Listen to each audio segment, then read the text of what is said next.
Reading through the Bible in a year, September 5th. 1 Samuel chapters 29 through 30. 1 Corinthians chapter 10. Ezekiel 10 and Psalms 46 through 47. Now the Philistines gathered together all their armies to Aphek, while the Israelites were camping by the spring which is in Jezreel. And the lords of the Philistines were proceeding on by hundreds and by thousands, and David and his men were proceeding on in the rear with Achish. Then the commanders of the Philistines said, What are these Hebrews doing here? And Achish said to the commanders of the Philistines, Is this not David, the servant of Saul, the king of Israel, who has been with me these days, or rather these years? And I have found no fault in him from the day he deserted me to me to this day. But the commanders of the Philistines were angry with him.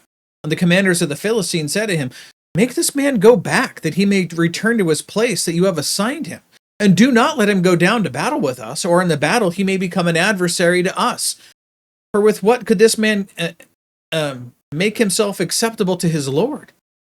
Would it not be with the heads of these men? Is this not David, of whom they sang in their dances, saying, Saul has slain his thousands, and David his 10,000s? Then Achish called David, and said to him, As Yahweh lives, you have been upright, and your going out and coming in with me in the army are pleasing in my sight. For I have not found evil in you from the day of your coming to me to this day. Nevertheless, you are not pleasing in the sight of the lords. Now therefore, return and go in peace, that you may not displease the lords of the Philistines. Then David said to Achish, But what have I done? What have you found in your servant from the day that I came before you to this day, that I may not go and fight against the enemies of my lord the king? But Achish replied to David. I want to make sure I don't lose notes here. There's a lot of notes in this section. Continuing on. But Achish replied to David, saying, I know that you are pleasing in my sight, like an angel of God. Nevertheless, the commanders of the Philistines have said he must not go up with us into the battle. Now then, arise early in the morning with the servants of your Lord who have come with you. And as soon as you have arisen early in the morning and have light, depart. So David arose early, he and his men, to depart in the morning to return to the land of the Philistines. And the Philistines went up to Jezreel. Then it happened, when David and his men came to Ziklag, their city, on the third day, that the Amalekites had made a raid on the Negev and on Ziklag, and had overthrown Ziklag and burned it with fire. And they took captive all the women and all who were in it, both small and great, without killing anyone, and carried them off and went their way. When David and his men came to the city, behold, it was burned with fire, and their wives and their sons and their daughters had been taken captive. Then David and the people who were with him lifted their voices and wept until there was no strength in them to weep. Now David's two wives had been taken captive, Ahinoam the Jezreelitess, and Abigail, the widow of Nabal the Carmelite.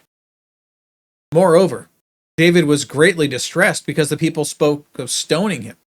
For all the people were embittered, each one because of his sons and his daughters. But David strengthened himself in Yahweh his God. Then David said to Abiathar the priest, the son of Ahimelech, Please, bring me the ephod. So Abiathar brought the ephod to David. And David inquired of Yahweh, saying, Shall I pursue this band? Shall I overtake them? He said to him, Pursue, for you will surely overtake them, and you will surely rescue all.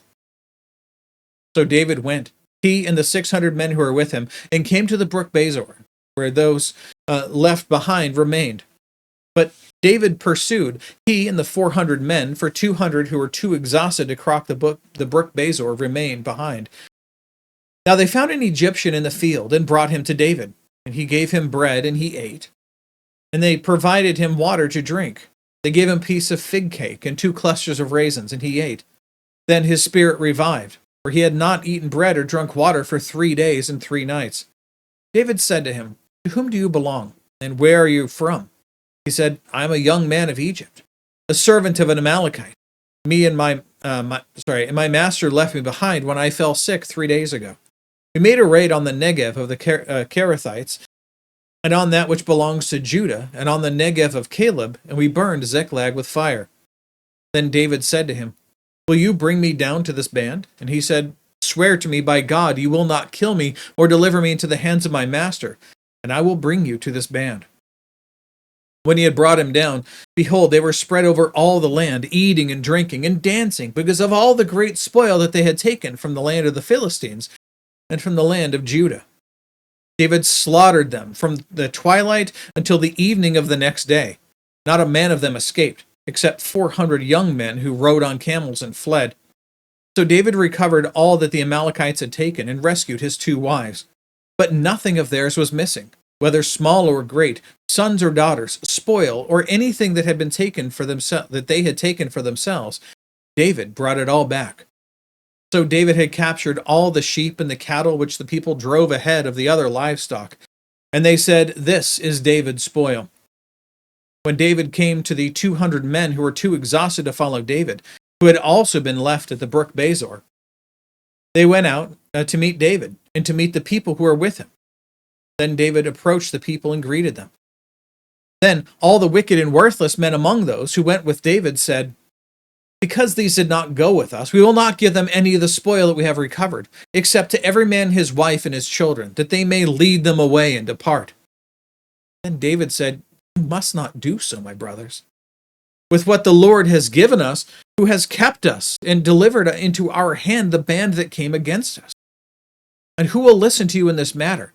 For as his share is who goes down to the battle, so his share shall be who stays by the baggage.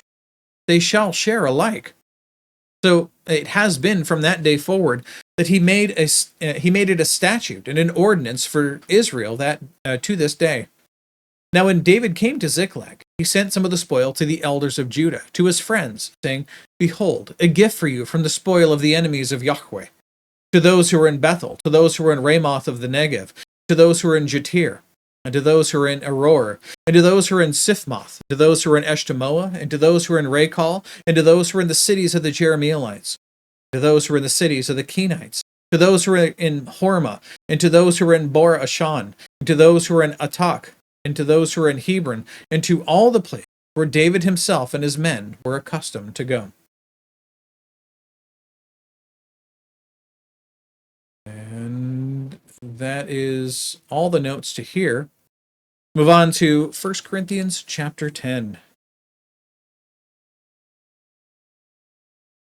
Paul continues, For I do not want you to be unaware, brethren, that our fathers were all under the cloud and all passed through the sea, and were all baptized by Moses in the cloud and in the sea, and all ate the same spiritual food, and all drank the same spiritual drink, for they were drinking from a spiritual rock which followed them. And the rock was Christ. Now he's talking here about the Israelites as they were leaving Egypt and during the encounter of the Exodus, or the account of the Exodus. Nevertheless, with most of them, God was not well pleased, for they were laid low in the wilderness. Now these things happened as examples for us, so that we would not crave evil things as they also craved. Do not be idolaters, as some of them were. As it is written, the people sat down to eat and drink and stood up or rose up to play. Nor let us act immorally as some of them did, and 23,000 fell in one day. Nor let us try the Lord as some of them did, and were destroyed as serpents. Nor grumble as some of them did, and were destroyed by the destroyer. Now these things happened to them as an example, as they were written for our instruction, upon whom the ends of the ages have come. Therefore, let him who thinks he stands take heed lest he fall. No temptation has overtaken you, but as such is common to man, and God is faithful, who will not allow you to be tempted beyond what you are able, but with the temptation will provide a way of escape also, so that you are able to endure it. Therefore, my beloved, flee from idolatry. I speak as to wise men. You judge what I say. Is not the cup of blessing, which we bless, a sharing in the blood of Christ? Is not the bread which we break a sharing in the body of Christ? Since there is one bread, we who are many are one body, for we all partake of the one bread. Look at the nation of Israel. Are not those who eat the sacrifices sharers in the altar? What do I mean then? That a thing sacrificed to idols is anything, or that an idol is anything? No. But I say that the things which the Gentiles sacrifice, they sacrifice to demons and not to God. And I do not want you to become sharers in demons. You cannot drink the cup of the Lord and the cup of demons. You cannot partake of the table of the Lord and the table of demons. Or do we provoke the Lord to jealousy? We're not stronger than he, are we? Back to the first thing he was saying, and I think it was chapter 6. All things are lawful, but not all things are profitable. All things are lawful, but not all things edify. Let no one seek his own good, but that of his neighbor. Eat anything that is sold in the meat market without asking questions for conscience sake. For the earth is the Lord's and all that it contains. If one of the unbelievers invites you and you want to go, eat anything that is set before you without asking questions for conscience sake. But if anyone says to you, this meat was sacrificed to idols, then do not eat it, for the sake of the one who informed you and for conscience's sake. I mean, not for your own conscience, but the other man's. For why is my freedom judged by another's conscience? If I partake with thankfulness, why am I slandered concerning that for which I give thanks? Whether then you eat or drink or whatever you do all for the glory of God.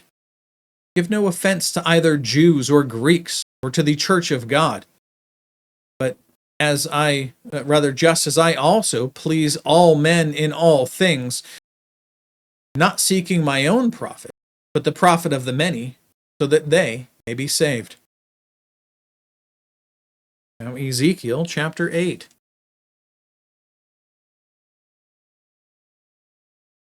It came about in the 6th year, on the 5th day of the 6th month, as I was sitting in my house with the elders of Judah sitting before me, that the hand of the Lord Yahweh fell on me there.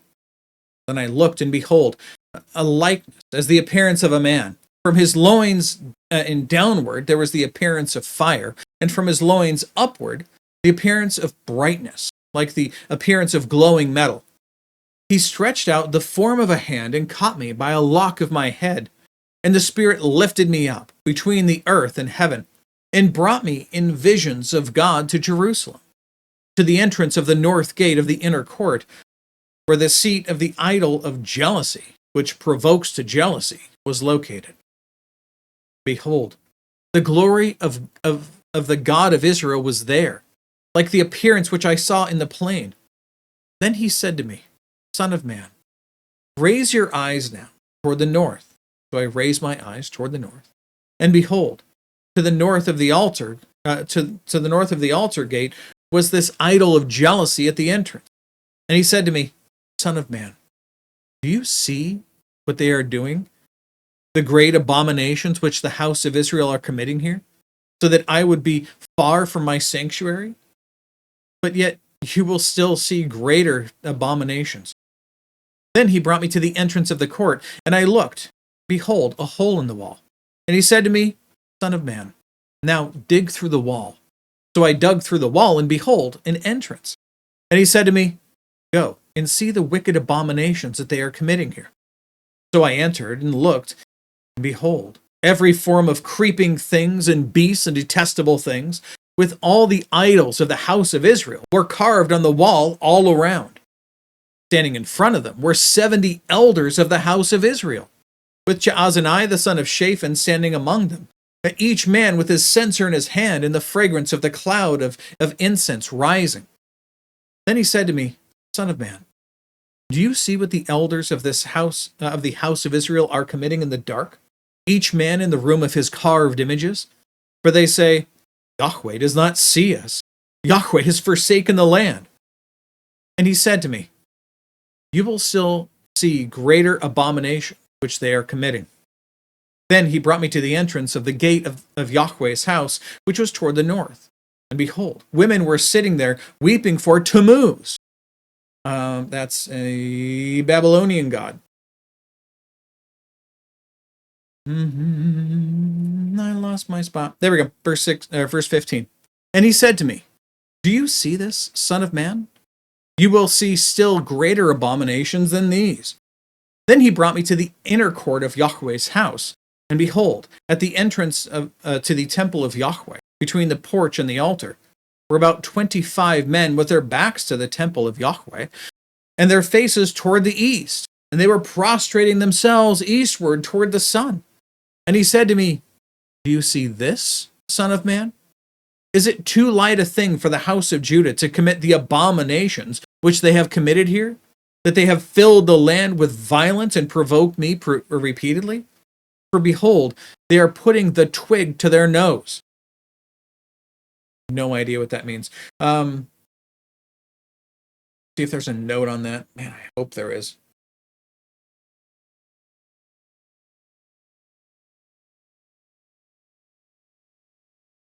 All right, there's nothing specific on it, but both the translations, both the study notes that I have here say that it's probably some sort of defiant, perhaps vulgar gesture. I don't know. Verse 18, "Therefore, I indeed will deal in wrath. My eye will have no pity, nor will I spare. And though they cry in my ears with a loud voice, yet I will not listen to them." Including today in Psalms 46 and 47.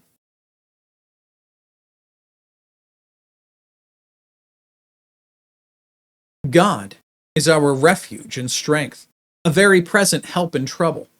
Therefore we will not fear, though the earth should change, and though the mountains slip into the heart of the sea, though its waters roar and foam, though the mountains quake at its swelling pride.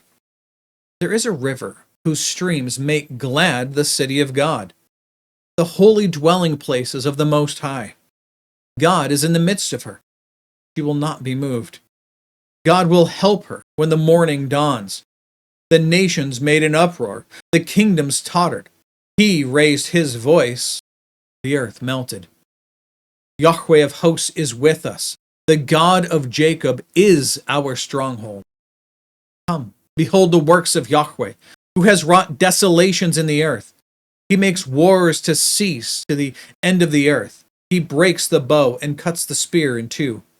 He burns the chariots with fire. Cease striving and know that I am God. I will be exalted among the nations. I will be exalted in the earth. Yahweh of hosts is with us. The God of Jacob is our stronghold. Psalm 47. Clap your hands, all peoples. Shout to God with the voice of joy. For Yahweh Most High is to be feared, a great king over all the earth. He subdues peoples under us and nations under our feet. He chooses our inheritance for us, the glory of Jacob, whom he loves. God has ascended with a shout. Yahweh, the sound of a trumpet, with the sound of a trumpet. Sing praises to God. Sing praises. Sing praises to our King. Sing praises. For God is the King of all the earth. Sing praises with a skillful psalm. God reigns over the nations. God sits on holy thrones. The princes of the people have assembled themselves as the people of the God of Abraham. For the shields of the earth belong to God. He is highly exalted. That's it. That's all the reading and all of the notes for today. God willing, we'll be back tomorrow. Behold, the word of the Lord.